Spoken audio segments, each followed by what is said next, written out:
네, 사연과 함께 종목 상담을 드리는 시간, 선생님 질문 있어요 시간이 돌아왔습니다. 자, 오늘도 한번 사연 읽어보도록 할게요. 자, 오늘 사연의 제목은 피부 관리하다가 주식 관리까지라고 합니다. 좀 재밌을 것 같습니다. 안녕하세요, 선생님. 사실 저는 주식에 별로 관심이 없었던 사람이었습니다. 근데 어느 날 친구들이 주식으로 나 돈 좀 벌었다라는 이야기를 듣고 야, 나도 한번 슬슬 시작해봐야지 않나 하는 마음에 저도 시장에 뛰어들게 됐죠. 자, 우선 제 첫 종목 화장품 섹터 안에서 신중하게 골랐고요. 제가 실제로 굉장히 애용하는 화장품의 회사 주식을 매수했습니다. 이 회사는 주로 천연 성분에 피부가 예민한 저도 쓸 수 있는 순한 화장품을 만들어주는 곳이더라고요. 그동안 제가 직접 쓰면서 이 브랜드에 대한 신뢰가 굉장히 강해졌습니다. 그래서 제품이 좋으니 회사도 잘 되겠지라는 단순한 마음으로 주식을 샀어요. 그리고 또 K-뷰티가 세계적으로 굉장히 인기다라는 것도 익히 들었고요. 자, 제가 어디를 닮았냐 하면은 바로 마녀공장인데요. 매수가는 23,900원, 그리고 비중은 50%입니다. 비중이 높으시네요. 자, 그런데 막상 샀더니 이 주식이라는 게 제 피부처럼 매끈하게만 가진 않더군요. 이 마녀공장이 성장하고 있는 건 알겠는데 주가는 그다지 화사하게 오르고 있지 않아서 걱정입니다. 자, 그래도 K-뷰티는 앞으로도 더욱더 성장할 거라고 믿고요. 또 마녀공장이 차별화된 제품과 충성적인 고객층을 가지고 있기 때문에 장기적으로는 괜찮지 않을까 싶습니다. 결국 제 고민은 이건데요. 이 K-뷰티 전망이 어떤지, 조금 더 기다려 해야 할지, 아니면 적당히 올라갔을 때 이익 보고 팔아야 할지 궁금하다는 겁니다. 자, 피부도 꾸준히 관리해야 좋은 상태를 유지할 수 있는 것처럼 이 주식도 꾸준히 지켜봐야 하나요? 선생님, K-뷰티 전망과 마녀공장의 기업 전망까지 부탁드려요 라고 사연을 주셨습니다.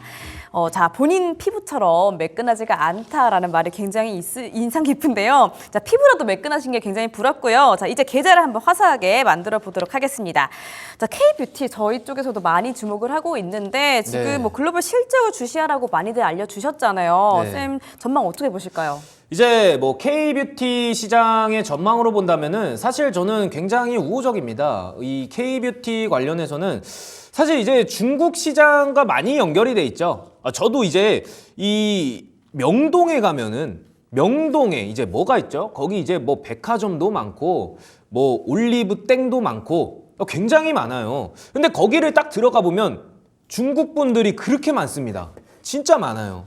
근데 이제 K-뷰티는 원래 이제 중국 분들에게 이제 연관이 굉장히 깊은데 이게 이제 뭐 화장품 가게가 진짜 거의 점령했다시피, 그러니까 점령했다시피 중국의 소비자분들이 굉장히 많아요. 그래서 이제 K-뷰티를 굉장히 많이 이제 사랑을 받고 있는데, 근데 최근부터는 중국 내에서도 이제 대한민국의 우리나라의 이 뷰티 관련해서도 어느 정도 이제 중국에서도 비슷하게 이제 이 화장품을 만들기 시작하니까 거기에 대해서는 이제 약간은 이제 조금 꺼졌습니다. 뷰티에 관해서는. 그래서 중국 내에서 이제 자체적으로 중국에서 이제 브랜드에 대한 경쟁이 강화되면서 이 대한민국보다는 이제 자국에, 그러니까 이 중국 분들이 이제 자국에 대해서 화장품을 조금은 이제 눈을 돌리기 시작했다. 뭐 이런 소리도 많이 나오고 있어요. 그래서 뭐 이제 중국 경기 부양책 발표도 나오면서 사실 거기에 대해서 가장 쇠를 입을 수 있는 것도 K-뷰티 거든요.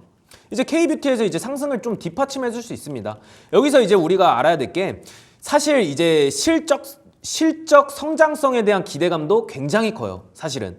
이제 그렇기 때문에 이제 이번 연도 말로 갈수록 이제 해외에 대한 수요가 좀 더 이제 증가할 것 같습니다. 그래서 이제 중국 시장에도 어느 정도 회복세가 동시에 일어나게 된다면은 우리나라 국내 화장품 기업들도 실적이 개선되지 않을까, 그런 가능성이 굉장히 큰 거죠. 이제 뭐 코스맥스나 이제 그런 업체에서도 이제 글로벌적으로 이제 협업을 해나가고 있거든요, 사실은. 그래서 이제 우리나라 뷰티 시장에서도 글로벌적으로 이제 협업을 해나가고 있습니다.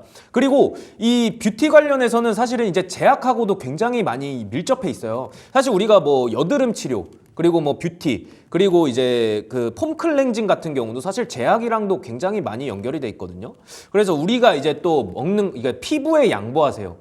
이래가지고 또 식품하고도 어느 정도 연관성이 있긴 합니다. 근데 이 K-뷰티 자체로만 봐주면 이제 어느 정도 이제 우리나라에서도 이제 각광을 받고 있고 전 세계적으로 뻗어나간다. 이렇게 말씀드리고 싶은데 중요한 게 하나 있어요. 이제 중국 시장뿐만이 아니라 미국 시장도 진출을 합니다. 누가? 마녀사냥이. 그러니까 마녀 사냥도 이제 어찌됐든 우리 시청자분이 마녀 줬던 공장. 예, 마녀 공장이죠. 예? 이름 언제 바꿨어요? 마녀 공장입니다. 내 허락도 없이 바꿨네. 네. 자, 아무튼 그 마녀 공장이 이제 이 일본과 미국에서도 수혜를 받고 있거든요. 그래서 이제 아마존, 그 아마존이나 얼타뷰티 같은 데에서도 이제 지속적으로 수혜가 전망이 되는 거죠. 그러니까 미국 시장, 그리고 일본 시장, 중국 시장에서도 우리가 꾸준하게 퍼져나가면은 이 K뷰티에 대한 시장에서는 얼마든지 좋은 영향력을 끼칠 수 있다. 그리고 우리 시청자님 사실은 제가 신규 상장 종목 같은 경우에는 이제 3년은 좀 돼야 된다고 하는데 이 마녀 공장 같은 경우에는 2023년이 출발선이었어요. 2023년이 출발선이었기 때문에 이게 그렇게까지 또 완벽하다라기보다는 중요한 거는 이제 재무제표를 봤을 때는 3년 연속 흑자에다가 뭐라고 써져 있죠? 250억. 250억의 추정치가 마음에 든다는 거죠. 그래서 이제 곧 있으면은 3년 차긴 하거든요. 3년 차긴 하기 때문에 우리 시청자님이 그렇게까지 뭐 걱정할 필요는 없다라고 말씀드리겠습니다. 자, 그래서 우리 시청자님이 지금 23,900원에 매수를 하셨어요. 23,900원에 매수를 하셨고 여기서 이제 제가 드리고 싶은 의견은 비중이 조금 높습니다. 앞으로는 비중을 조절을 조금씩 해나가면서 하면은 더 좋다. 제가 여기서 이제 추가 매수 의견을 드리기에는 좀 그래요. 왜? 비중이 너무 높으니까. 그래서 이제 저는 18,000원 부근, 18,000원 부근에서 이탈 시에는 한번 체크를 해야 된다. 18,000원 부근을 이탈한다면 그 부분을 한번 체크하고 내가 여기서 이제 손절 체크라인을 그어서 이 부분을 한번 체크를 하면서 목표가 같은 경우에는 제가 단기적으로 27,000원 선을 이번 연도 끝나가기 전까지는 27,000원까지는 제가 목표가를 제시해드리면서 오늘 이제 종목사원 여기서 좀 마무리 지어보도록 하겠습니다. 알겠습니다. 자, 우선 K뷰티 시장부터 한번 점검을 해보자면 이 코로나 때 죽었던 명동 상권이 정말로 다시 한번 돌아온 것 같죠. 이 K뷰티 호황이 어느 정도는 돌아왔다. 중국 경기 부양책이 나오면서 수혜받을 대표적인 섹터이기도 하고요. 실적 개선에 대한 기대감 큽니다. 또 미국 시장에서 어떻게 돌아가고 있는지도 꼭 체크를 해보면 좋겠는데요. 이쪽에 대한 기대감도 지금 두드러지고 있죠. 따라서 가격 전략 한번 해드릴게요. 마녀 사냥이 더위 사냥과 헷갈리신 것 같아요. 마녀 공장 가격 전략 어떻게 되시냐면요. 지금 비중이 좀 너무 높아서요. 추가 매수는 당연히 조금 어려울 것 같고요. 손절가 18,000원 그리고 목표가 27,000원 잡아주셨습니다. 이 전략 함께 챙겨가 주시기를 바라겠습니다.